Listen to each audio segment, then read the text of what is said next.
அன்பான மக்களே, நம்மளோட லட்சுமி பிரியா கிட்டேருந்து ஒரு சூப்பரான ஒரு அப்டேட்டு. பேக் டு பேக் வந்து லட்சுமி பிரியா கிட்டேருந்து சரி, நம்ம சுவாமி கிட்டேருந்து சரி அப்டேட் வந்துக்கிட்டே இருக்குது. ஒரு சூப்பரான ஆடு விளம்பரத்தில் வந்து நடிச்சிருக்காங்க. அது வந்து முகத்துக்கு போடுறதுக்கு வந்து ஒரு இது அது அழகாக இருக்குது. அது வந்து நான் யூஸ் பண்ணியிருக்கேன், நீங்கள் யூஸ் பண்ணுங்கள் அப்படின்னு சொல்லிட்டு அவங்க வந்து சொல்லியிருக்காங்க.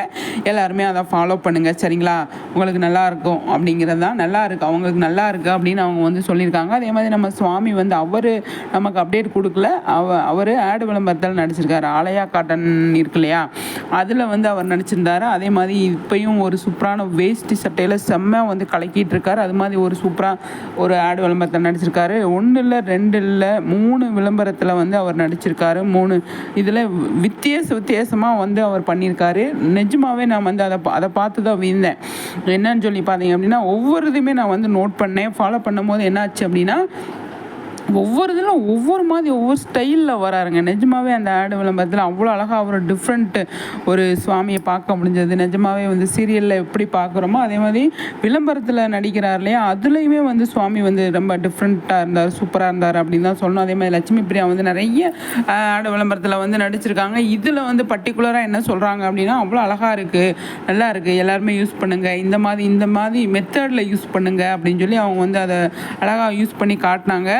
அவ்வளோ அழகாக இருந்துச்சு. லட்சுமி பிரியாவோட எக்ஸ்பிளைன் வந்து சூப்பருங்க. நான் எப்போவுமே வந்து லட்சுமி பிரியா பற்றி பார்த்து நம்ம வந்து சந்தோஷப்படுறது, பெருமைப்படுறது என்னன்னு சொல்லி பார்த்தீங்க அப்படின்னா, அவங்க எது ஒரு விளம்பரமாக இருக்கட்டும், ஒரு ஸ்பீச்சாக இருக்கட்டும், ஒரு டிஸ்கஷனாக இருக்கட்டும், எதுவாக இருந்தாலுமே வந்து அவங்க சீரியலை தாண்டி அவங்களோட ஆட்டிடியூடு, அவங்களோட பர்சனாலிட்டி எல்லாமே எனக்கு வந்து அவ்வளோ பிடிக்குங்க. நிஜமாகவே என்ன ஏதுன்னு சொல்லி தெரியாது. நம்ம வீட்டு போனால் நம்ம ஏற்றுக்கிட்டோம். ஆனாலும் வந்து சீரியல் மட்டும் இல்லை அப்படிங்கிறத சீரியலை தாண்டின ஒரு லட்சுமி பிரியா எனக்கு பிடிக்கும். காவேரியா சீரியலில் அவங்க டைரக்டர் சொல்கிறாங்க, ரைட்டர் சொல்கிறாங்க, அது அவங்க பண்ணுறாங்க அப்படின்னாலுமே என்னை பொறுத்த வரைக்கும் சொல்லி பார்த்தீங்க அப்படின்னா, லட்சுமி பிரியாவை நான் வந்து லைக் பண்ணுறேன். அவங்களோட செம்மையாக அவங்க வந்து இது பண்ணுறது எனக்கு ரொம்ப பிடிச்சிருக்கு. அவங்களோட ஆட்டிடியூடு, அவங்களோட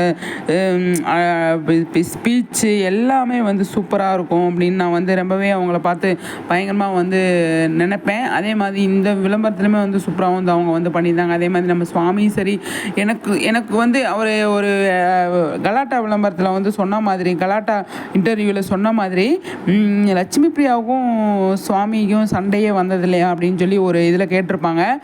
வந்ததில்லை அப்படின்னு சொல்லுவார். நிஜமாகவே இவங்க 2 பேருமே சண்டையை போட்டுக்க மாட்டாங்க. ஏன்னா 2 பேரோட கான்வர்சேஷனும் சரி, 2 பேரோட டிஸ்கஷனுமே வந்து அவ்வளோ அழகாக இருக்குது. நம்ம அவங்க பக்கத்தில் போய் பார்க்கலனாலும் சரி, தூரமாக இருந்தாலுமே வந்து இவங்களோட டிஸ்கஷனே அவங்க 2 பேருமே புரிஞ்சுக்கிறாங்க. சைலண்டாக, அதாவது அமைதியாக இருந்து அவங்க 2 பேரும் என்ன நினைக்கிறாங்க அப்படிங்கிறத அவங்க தெரிஞ்சுக்கிறாங்க அப்படின்னு தான் எனக்கு தோணுது. நிஜமாகவே உங்களுக்கு என்ன தோணுதுன்னு சொல்லிட்டு கண்டிப்பாக வந்து நீங்கள் கமெண்ட்ஸில் சொல்லுங்கள் சரிங்களா.